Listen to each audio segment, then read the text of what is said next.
बिस्मिल्लाहिर्रहमानिर्रहीम। अस्सलाम वालेकुम dear students, viewers and subscribers.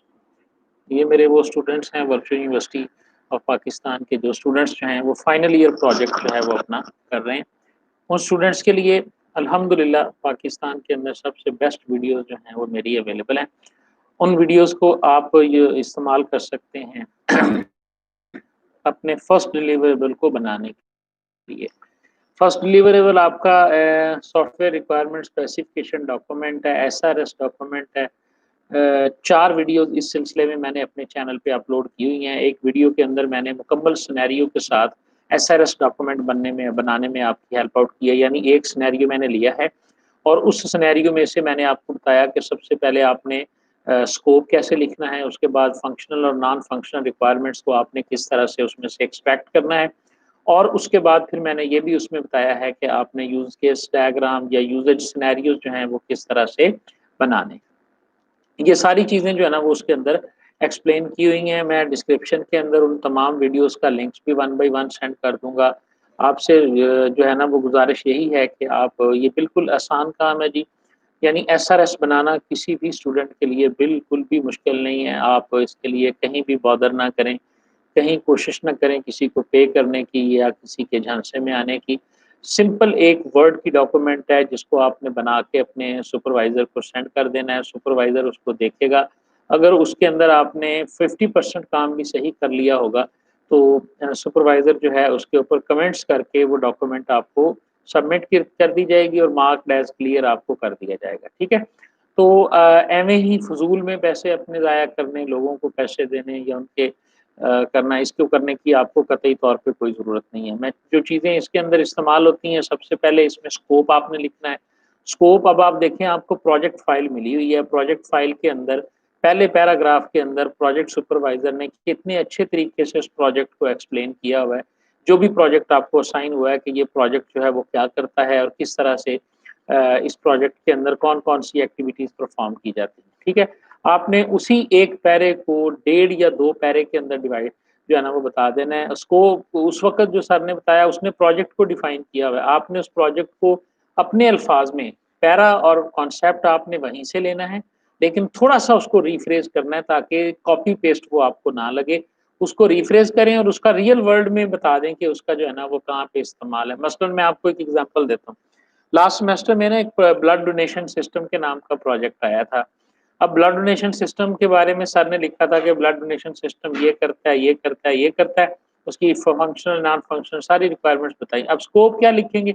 हम लिख सकते हैं कि आजकल के दौर में, ठीक है, ब्लड डोनेशन सिस्टम जो है ये हर हॉस्पिटल, निजी हॉस्पिटल, प्राइवेट या गवर्नमेंट हॉस्पिटल की ज़रूरत है और हर हॉस्पिटल, हर अच्छे हॉस्पिटल के अंदर जो है वो ब्लड बैंक मौजूद होता है। तो वहाँ पर अगर ये सिस्टम इंस्टॉल कर दिया जाएगा तो उससे वहाँ पर डोनर्स को भी हेल्प हेल्प मिलेगी और बाकी लोग भी उससे, यानी इस तरह आप उसके स्कोप को थोड़ा-सा ब्रॉडेन करके 4 से 5 लाइनों के अंदर जो है ना, या 4 से 5 आप कह सकते हैं कि लाइनों के अंदर आप उसको एक्सप्लेन कर दें। एक पैरा आपको मुकम्मल दिया होता है प्रोजेक्ट के अंदर, आपने उसी एक पैरे को थोड़ा-सा एक्सप्लेन करके 2 से 3, 1.5 या 2 लाइनें जो है ना वो ज़्यादा करके आपने उसको लिख देना है। ये आपका प्रोजेक्ट स्कोप जो है वो लिखा जाएगा। स्कोप लिखने के बाद अगली चीज़ है फंक्शनल रिक्वायरमेंट्स और non functional requirements. Functional requirements आपको लिखी हुई मिल जाती हैं, नॉन फंक्शनल रिक्वायरमेंट्स का सैंपल जो है वो मेरी वेबसाइट के ऊपर मौजूद है। आप वहाँ से देख सकते हैं, एसआरएस का सैंपल मौजूद है, डिस्क्रिप्शन में भी उसका लिंक मौजूद है। नॉन फंक्शनल रिक्वायरमेंट्स क्या हैं? जो लिस्ट में आपको दी होती हैं, आपने उनको ऐसे ही कॉपी पेस्ट नहीं करना, आपने उसको अलग-अलग करके लिखना है। जो प्रोजेक्ट फाइल आपको मिलती है समटाइम्स उसके अंदर जो लिखी होती है ना फंक्शनल रिक्वायरमेंट्स, वो एक लाइन में एक से ज़्यादा फंक्शनल रिक्वायरमेंट्स लिखी होती हैं। मसलन कैसे कि जी मैंने अभी पढ़ रहा था, आज एक स्टूडेंट ने मुझसे पूछा कि जी मुझे इसकी फंक्शनल रिक्वायरमेंट्स या यूज़ केसेस के बारे में बता दें। तो उसमें लिखा हुआ था कि जी जो जो भी स्टूडेंट है ना, it will must register himself before login into the system. अब ये एक नंबर 1 के ऊपर लिखी हुई थी। अब इसमें 2 जो है ना वो फंक्शनल रिक्वायरमेंट्स हैं। नंबर 1 क्या है कि system will be able to student will be able to register himself, ये अलहदा आपकी फंक्शनल रिक्वायरमेंट है, and student can login into the system जो है ये अलहदा से एक फंक्शनल रिक्वायरमेंट्स है। अब ये दो, अच्छा इसी तरह आप अपने सिस्टम की जो सर ने दी हुई हैं, जो प्रोजेक्ट की फाइल में सुपरवाइजर ने आपको असाइन की हुई हैं 1 2 3 4 या बुलेट्स के साथ, आपने देखना है कि किसी एक लाइन में 2 रिक्वायरमेंट्स तो नहीं है।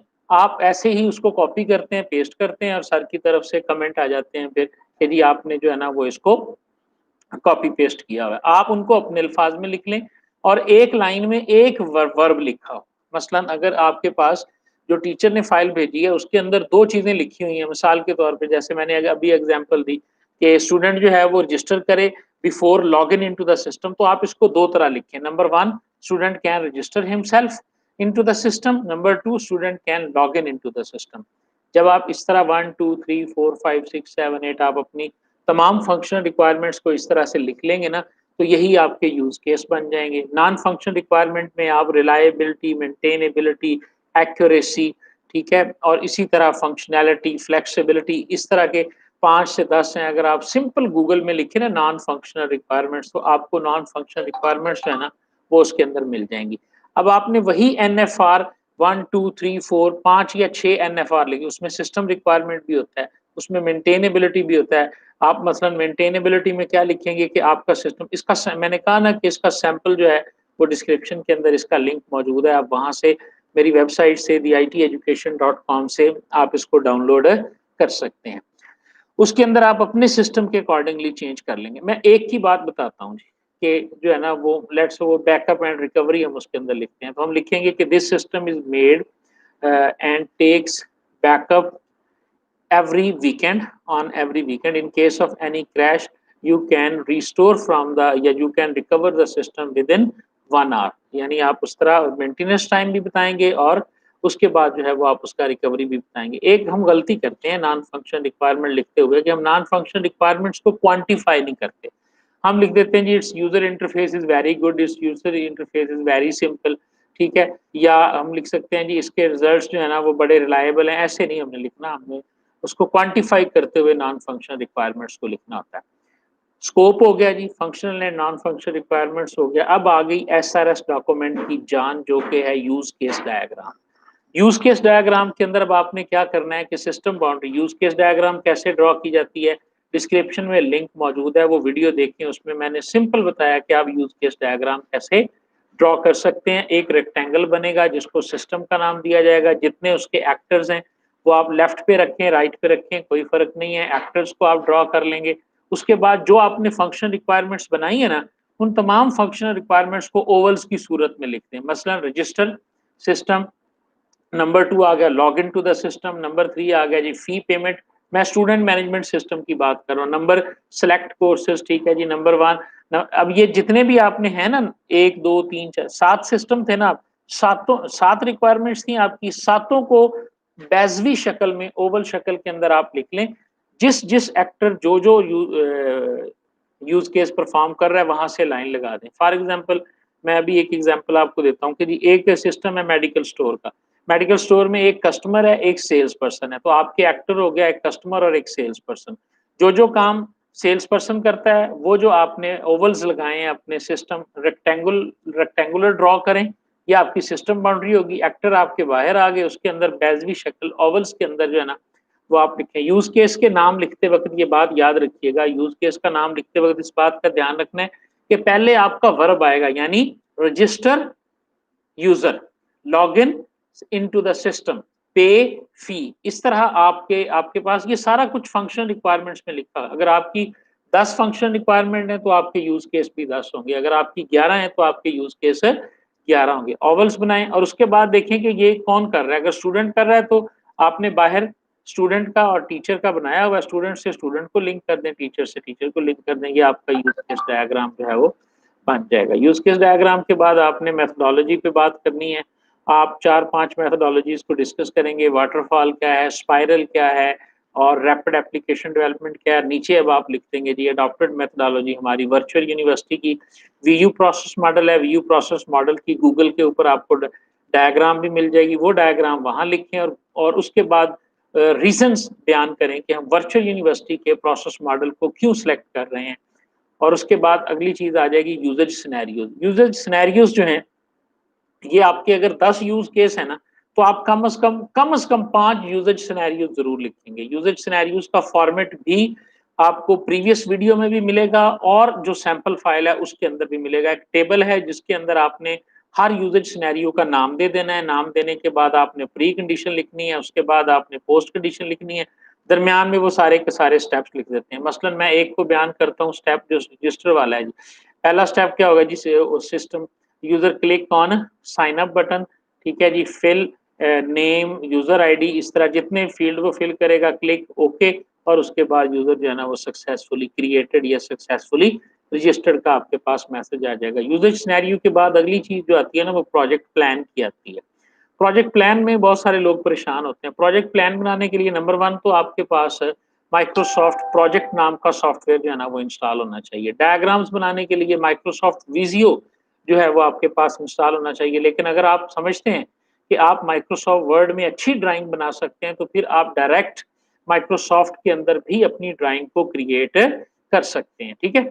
अब आप माइक्रोसॉफ्ट विजियो, माइक्रोसॉफ्ट प्रोजेक्ट, ये आपके पास होना चाहिए। प्रोजेक्ट को खोलें और उसके अंदर आप अपने कैलेंडर को देखें और कैलेंडर के मुताबिक डेट्स डाल दें। आपने एसआरएस देना है, एसआरएस के बाद डिज़ाइन देना है, डिज़ाइन के बाद टेस्ट फेज़ देना है, उसके बाद फाइनल डिलिवरेबल देना है।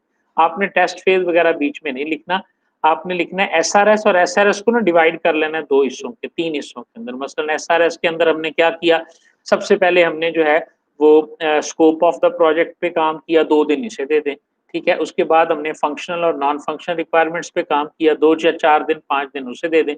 फिर लिख लें जी डिज़ाइनिंग जो है वो यूज़ केस डायग्राम।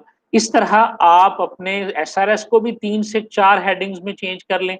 डिज़ाइन जो है, डिज़ाइन को भी 3 से 4 में डिज़ाइन कर लें। डिज़ाइन में जो-जो आएँगे वो मैं आपको बता देता हूँ, आप वहाँ से लिख लीजिएगा। डिज़ाइन के अंदर आप लिख सकते हैं जी कि स्कोप ऑफ द प्रोजेक्ट को आपने scope of the design document, उसके बाद आप लिख देते हैं जी कि डेटाबेस डिज़ाइन आप उसमें बनाया, उसके बाद आप लिखें उसके अंदर कि आपने क्लासेस को डिज़ाइन किया, उसके बाद आप उसमें लिखें कि इंटरफ़ेस को आपने डिज़ाइन किया, और उसके बाद आप लिख दें कि आपने फाइनल जो है ना वो डिज़ाइन डॉक्यूमेंट को टाइप किया। उसके बाद आपके पास फाइनल डिलिवरेबल आ जाएगा। फाइनल डिलिवरेबल में आप कोडिंग लिखें, टेस्टिंग लिखें, और उसके बाद जो है वो फाइनल डिलिवरेबल का डेट डाल के इस तरह ना 7 से 10 एक्टिविटीज़ बना लें, और जो आपका प्रोजेक्ट कैलेंडर है उसकी पहली डेट से लेकर लास्ट जो सबमिशन डेट शो हो रही है, ये वाली चीज़ें वहाँ पे डेट के साथ मेंशन कर दें। एक ग्राफिकल बार चार्ट बन जाएगा आपके सामने माइक्रोसॉफ्ट प्रोजेक्ट के अंदर। उसको आप स्निपिंग टूल की मदद से या स्नैपशॉट की मदद से उसका स्नैपशॉट लें और उसको माइक्रोसॉफ्ट प्रोजेक्ट के अंदर जो है ना वो सबमिट कर दें जी, ठीक है जी। मैं डिस्क्रिप्शन के अंदर अपना व्हाट्सएप नंबर भी लिख रहा हूँ जी, और आप के लिए ये फैसिलिटी है। मैं अल्हम्दुलिल्लाह स्टूडेंट्स को फ्री में गाइड करता हूँ। आप अपना एसआरएस बना लें तो आप मुझे व्हाट्सएप कर सकते हैं। मैं आपके एसआरएस के ऊपर आपको कमेंट कर दूँगा कि इसमें क्या कमी पेशी है, ठीक है जी। और इस तरह जो है वो आप अपना एसआरएस जो है ना वो बनवा सकते हैं। आई होप कि इससे आपको काफ़ी हेल्प मिलेगी। बहुत शुक्रिया जी, दुआओं में याद रखिएगा, और अल्लाह हाफ़िज़।